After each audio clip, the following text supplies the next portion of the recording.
there. How are you today? I'm doing really good. This morning when I woke up, I was so excited to get here and to record podcast episodes. And then I come and I see for today, this is my first one of the day. And not exactly the most delightful topic, but here we are to chat, right? Here we are to just talk about life, and I'm just going to share the ups and downs. And here happens to be a down today, but yeah, we're not shy, right? We know each other by now. We can share hard things. So today's episode is called My Parents' Divorce. And this is not going to be an ugly story. And there are no villains in this story. I'm just sharing it because it affected me and I learned some important lessons, and I'm just processing this with you and passing it on. My parents got divorced, 20, how old am I?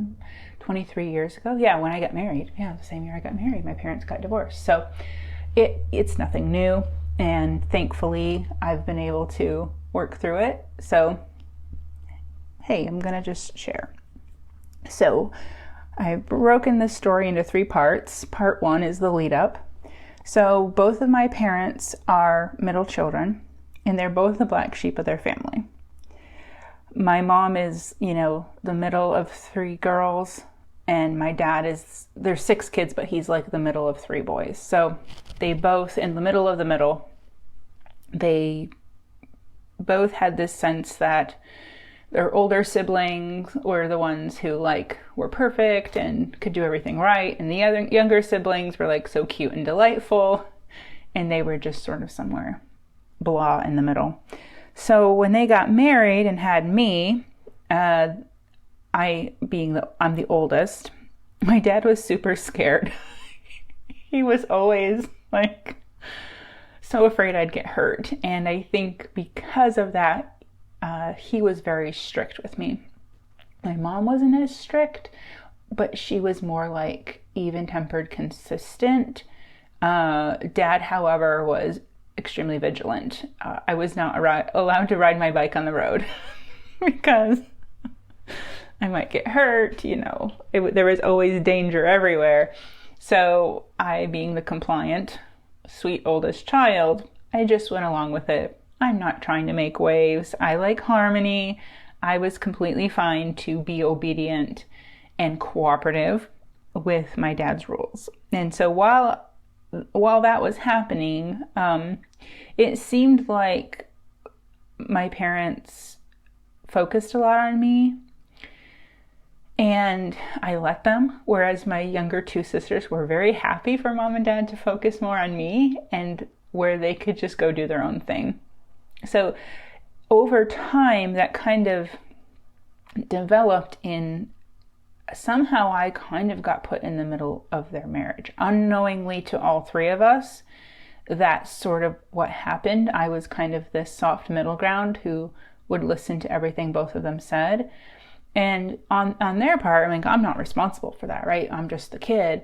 But on their part, they didn't go out very much. They didn't do a whole lot together. Once a year, they would go out on a date. And that was for my mom's Christmas party for her work. And they would always come right home. So they really loved us, and they always put us first, which I really appreciate about them. But as time went on, and as we come up here to being in the midst of their divorce, it kind of, the crap sort of hit the fan. So I went to do a college tour for Aquinas College, which I think I told you about in an episode of How I Met Joe. Jason Coleman, who I dated, then dumped me, was my college tour guide. And while we were on this college tour, both my parents were there. And I noticed something happening between my parents. Neither of them went to college, so I don't know if they were just uncomfortable there or what was going on. But I remember on that tour, besides how crazy Jason Coleman was that my parents seemed to be having like a problem with each other. Like mom was really accepting this new adventure in our life, She was talking with everybody, happy, excited, curious, where dad seemed to not be liking it. Like, he didn't like mom talking to these people. He didn't like us coming to the college. I don't know what was going on, but I noticed that they were not very happy with each other while we were there. So fast forward to when I actually went to that same to Aquinas College. It was 2 hours away from my hometown. And yeah, I'm skipping off happily into the sunset. I've accomplished my dream of getting good grades and working really hard. I didn't party, I didn't fool around. Like, I studied hard and I did a great job and I got this scholarship and I'm going away to college. And it's just like this victory. But back home, what I didn't know was mom and dad were really struggling. They tried getting foreign exchange students, a dog, all of these things to try to fill my spot, to fill that void, and none of it was working. But meanwhile, dad wanted to sell the house that they were living in at that time and build another. But mom wanted to stay living in that house because it was a fabulous location right next to the high school and middle school. And Kristen and Katie, my sisters, were still in high school and they were in every sport. So it was super convenient for us to go back and forth to school and to do all of our activities.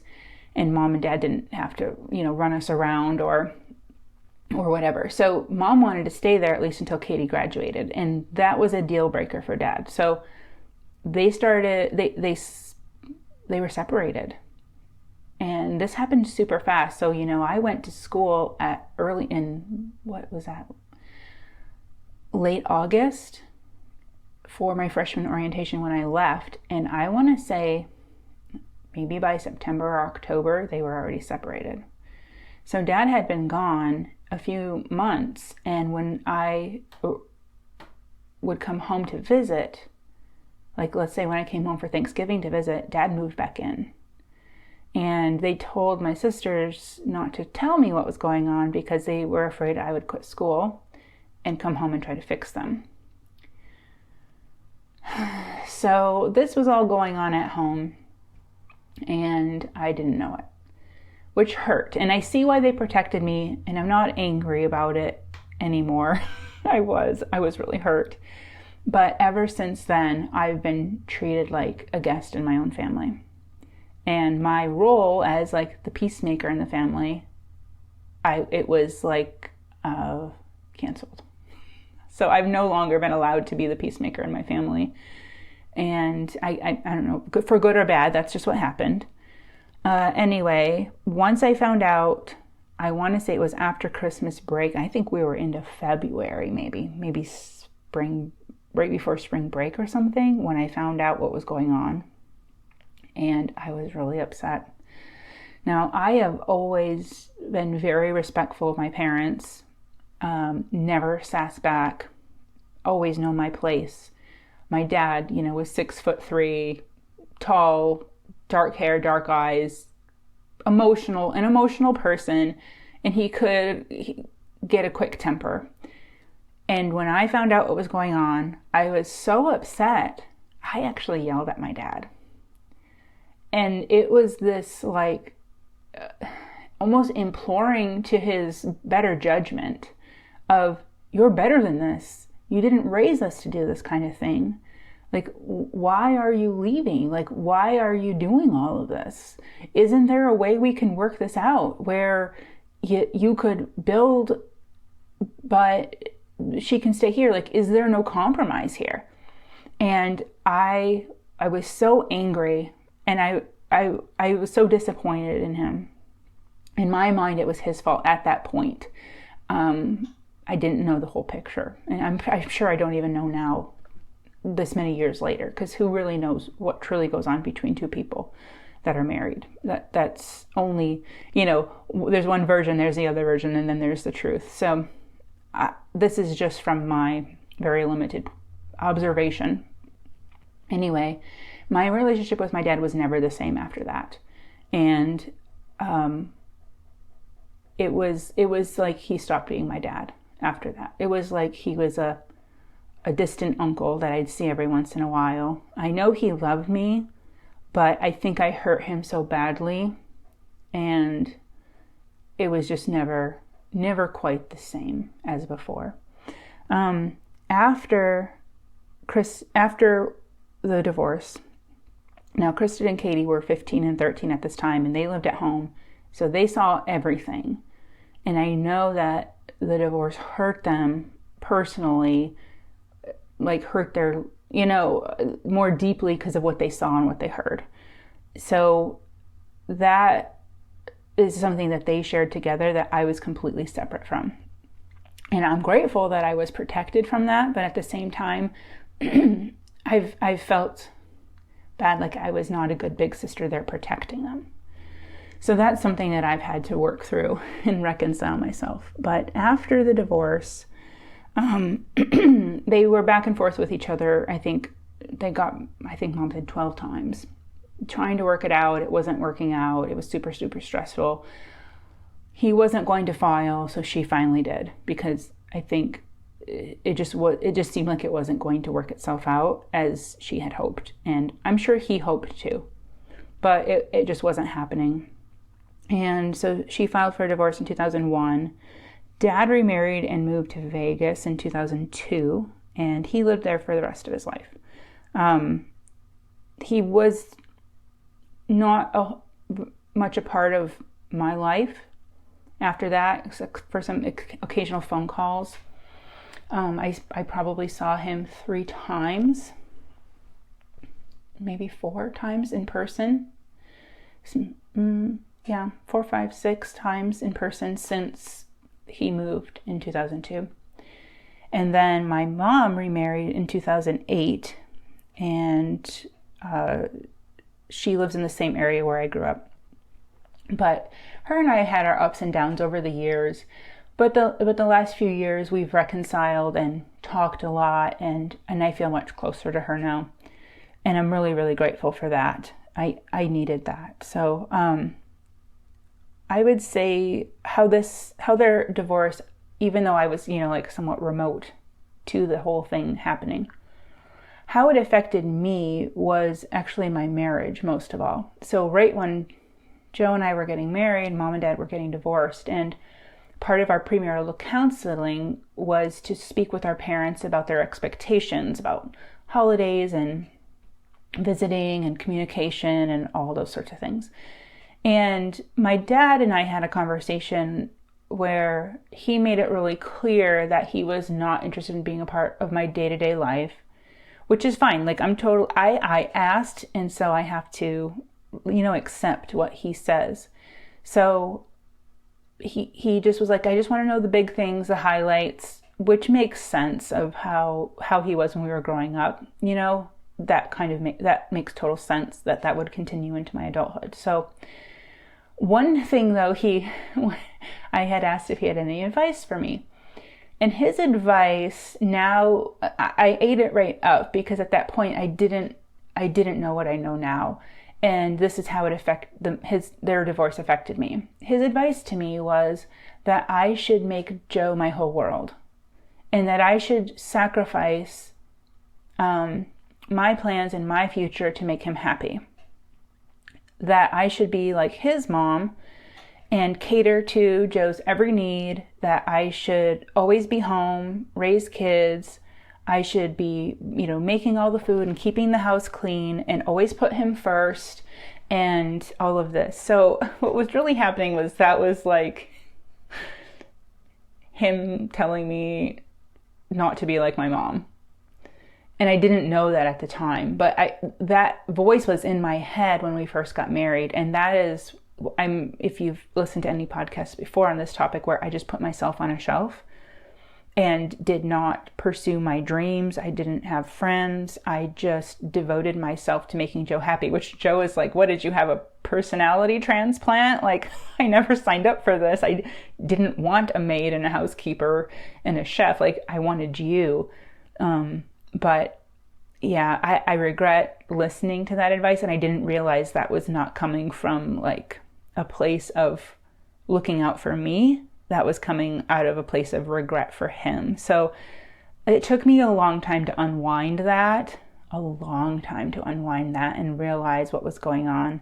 So that was a tough one because, their divorce really pulled a rug out from under me. Did not see that coming at all. And it made me lose kind of my balance and my foundation for a long time. And I just ran away from it, which was how I dealt with it. And it really affected my trust. It took me a long time to trust Joe. Like, I married him, but I didn't fully trust him. And it took a long time for me to really do that. Gosh, I want to say we were married for 7 years before I really, really got to trust, like base level 1, trust him. And it grew and grew from there. And Joe is an extremely trustworthy person. So that was at no fault of his own. It was just me like, man, if my dad would leave me, like, why would anybody else stay around? That made me feel like I only could count on myself. And that's tough because I'm an extrovert and I need to be around other people and I need to do that. So one thing I'm really proud of my parents after they divorced, though, is they were never mean to each other, like in front of us kids. If they had something to talk about, they did it privately and never in front of us. At my wedding, my dad and mom agreed that the day was about Joe and I, and that they were not going to be a part of the story of that day. Apparently at their wedding, something happened. I don't know what, that kind of made the day not the best. So they did not want that for me. And I'm really, really grateful for that. And at Kristen's wedding, they were the same, respectful with each other. And what I'm so glad about that is, like, that is how they raised us. They raised us to be classy. They raised us to not embarrass our family, not to shoot off at the mouth in a way that would ruin a whole family event. So I'm really glad for that. And I'm like, yeah, you know what? Like, no matter what all has happened, they're still putting us first. And I really, really respect that. And I appreciate that. So, all right. Well, this is super long. I hope you needed extra time to fall asleep tonight. Maybe that's what's happening. So the vibe's out. Well, let's pray so you can get to bed. Okay. Lord, I just want to thank you for my parents. Thank you for all the good times that we had. And I just pray for anybody going through a divorce right now, or who is a child whose parents are divorcing. And I ask, Lord, for your protection and your comfort. And Lord, for you to get them through this with as few scrapes and bruises as possible, Lord, metaphorically. Lord, I ask that you'll give them peace and that you'd protect their heart. I just thank you for how you did that for me and my sisters and my parents. And just thank you for how you worked everything out. And I want to pray for everyone listening, that you would watch over them as they sleep and guard them as they dream tonight. And I pray all these things in Jesus' name. Amen. All right, it's that time. Sweet dreams. Good night.